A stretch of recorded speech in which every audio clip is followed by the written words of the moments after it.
نماز جنازہ کا سنت طریقہ کیا ہے؟ بہت ہی اہم مسئلہ پوچھا گیا۔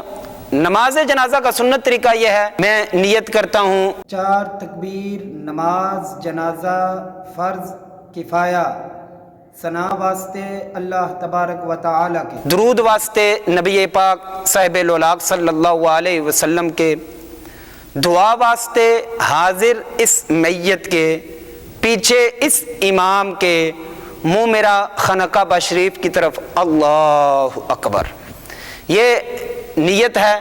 پھر اللہ اکبر ایک مرتبہ کریں گے۔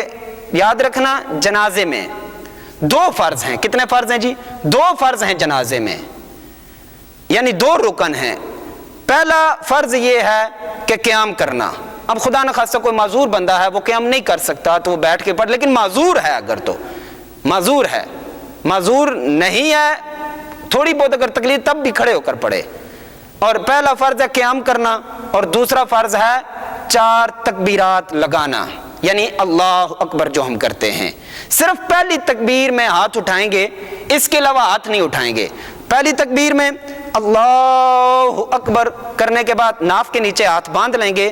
ہاتھ باندھنے کے بعد جو 3 تکبیرات ہیں ان میں پڑھنا جو ہے وہ دعائیں وغیرہ پڑھنا، یہ سنت مؤکدہ ہے، سنت مؤکدہ ہے۔ جب پہلی تکبیر لگائیں گے ہم لوگ اللہ اکبر، اللہ اکبر امام صاحب تو بلند آواز سے کہیں گے نا، جو باقی حضرات ہیں وہ دل ہی دل میں نہیں کہیں گے، بلکہ وہ اتنی اونچی آواز سے کہیں گے کہ ان کے اپنے کان سن لیں، کیونکہ یہ فرض ہے، فرض ہے یہ، تاکہ ان کے اپنے کان یہ کم از کم سن لیں۔ تو اللہ اکبر اتنی اونچی آواز سے مقتدیوں نے کہنا ہے کہ ان کے اپنے کان سن لیں۔ یہ ایک مرتبہ ہاتھ باندھ لینے کر کے پھر پڑھنا ہے کہ وہی نماز والی ہے، ایک دو لفظ یہ اور ہیں، اور باقی وہی نماز والی ثنا ہے۔ اور یہ مختلف نماز کی جو کتابیں ہوتی ہیں ان میں وہ طریقہ پورا لکھا ہوتا ہے کہ سبحانک اللہم وبحمدک وتبارک اسمک وتعالی جدک وجل ثناؤک ولا الہ غیرک۔ اب پھر دوسری تکبیر ہاتھ نہیں اٹھانے ہیں، ہاتھ اٹھائے بغیر دوسری تکبیر لگانی ہے اللہ اکبر۔ امام صاحب بلند آواز سے کہیں گے، امام کے پیچھے جو مقتدی حضرات ہوں گے وہ اتنا اونچا کہ ان کے اپنے کان سن لیں۔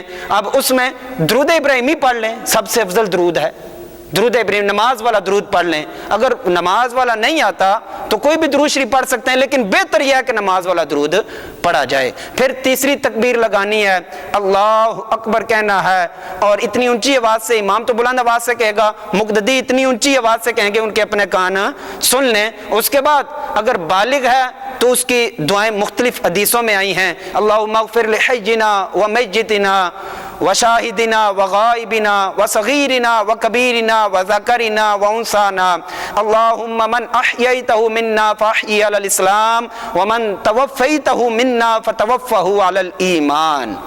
یہ بھی دعا آئی ہے حدیثوں میں، مختلف اور دعائیں بھی ہیں۔ اگر یہ نہیں آتی تو کوئی بھی جس میں فکر آخرت ہو کوئی بھی وہ دعا پڑھ سکتے ہیں۔ بچہ ہے تو بچے کے لیے الگ دعا ہے، بچی ہے تو اس کے لیے الگ دعائیں ہیں۔ اور پھر ہم نے چوتھی تکبیر لگانی ہے، اللہ اکبر امام صاحب بلند آواز سے کہیں گے، اور جو مقتدی ہوگا وہ اتنی اونچی آواز سے کہے گا کہ وہ اس کے اپنے کان سن لیں، لیکن ہاتھ نہیں اٹھانے ہیں، ہاتھ صرف ایک ہی مرتبہ شروع میں اٹھانے ہیں، ہاتھ باندھ کر یہ تکبیریں ساری لگانی ہے۔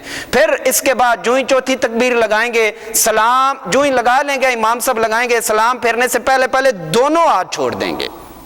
دونوں ہاتھ چھوڑنے کے بعد السلام علیکم ورحمۃ اللہ، السلام علیکم ورحمۃ اللہ۔ مقتدی بھی اسی طرح ہی جو ہی چوتھی تکبیر لگا لیں گے، دونوں ہاتھ چھوڑ کر یہ سلام پھیریں گے، اور یہ ہاتھ چھوڑ کر سلام پھیرنا یہ سنت ہے، یہ کوئی فرض واجب نہیں ہے۔ یہ نہیں کہ اس سے اللہ معاف کرے جنازے میں کوئی خلل ہوگا، جنازے میں کوئی خلل نہیں ہوگا۔ اس کے بعد دعائیں کریں، اللہ رب العزت ہمارے مرحومین کی مکمل بخشش فرمائے۔ یہ مکمل طریقہ ہے جی جنازے کا۔